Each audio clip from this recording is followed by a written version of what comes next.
आपके सामने आज जो मुद्दा है वो एकदम नया और हैरान करने वाला है। चुनावी मौसम में इस बार दिल्ली की राजनीति ने एक और मोड़ लिया है, लेकिन इस बार ये सिर्फ राजनीति नहीं बल्कि धार्मिक विश्वासों और सांस्कृतिक कथाओं से जुड़ा हुआ है।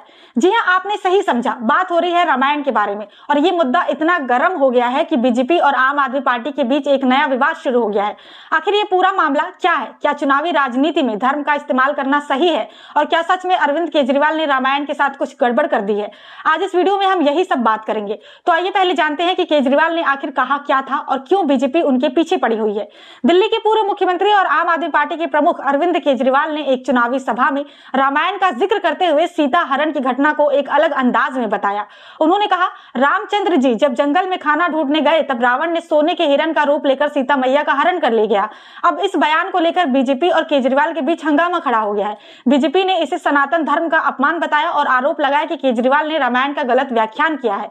बीजेपी का कहना है कि केजरीवाल का ये बयान सनातन धर्म के खिलाफ है और ये हिंदू बनने की एक्टिंग है, क्योंकि उन्होंने कहा था कि रावण ने हिरण का रूप लिया जबकि असल में वो राक्षस मारीच था।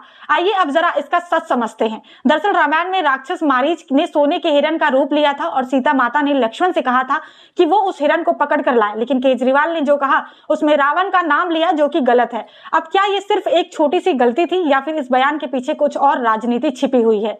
अगर हम राजनीतिक दृष्टिकोण से देखें तो ये सिर्फ एक बयान नहीं है। केजरीवाल का ये बयान उस वक्त आया जब दिल्ली के विधानसभा चुनाव होने जा रहे हैं।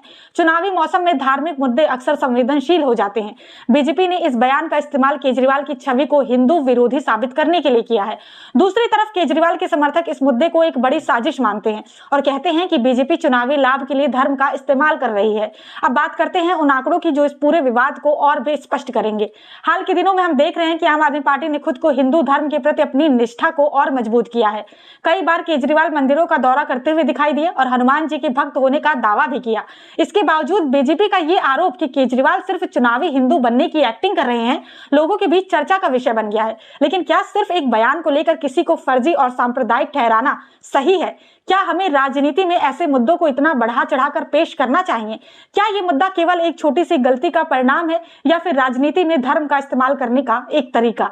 अगर हम इस पूरे घटनाक्रम को देखें तो हमें ये समझना होगा कि धर्म और राजनीति का मिला जुला होना कहीं ना कहीं समाज में एक नया बदलाव ला सकता है। लेकिन क्या ये बदलाव समाज को जोड़ने के बजाय उसे तोड़ने की दिशा में जाएगा? दोस्तों, इस पूरे मामले में हमें ये समझने की जरूरत है कि चुनावी राजनीति में अक्सर ऐसे मुद्दे उठाए जाते हैं जो समाज को बांटने का काम करते हैं, चाहे वो रामायण का गलत व्याख्यान हो या फिर धार्मिक मुद्दों का राजनीतिक इस्तेमाल। ये सब हमें सोचने पर मजबूर करता है, क्या हमें अपनी धार्मिक आस्थाओं का राजनीतिक फायदा उठाने देना चाहिए? हम आपसे ये सवाल करते हैं, क्या हम धर्म और राजनीति को इस तरह से जोड़कर अपने समाज में एक स्थिर और समझदारी का माहौल बना पाएंगे, या फिर हम ऐसे मुद्दों को और बढ़ाकर सिर्फ और सिर्फ राजनीति को फायदा पहुंचाने का काम करेंगे?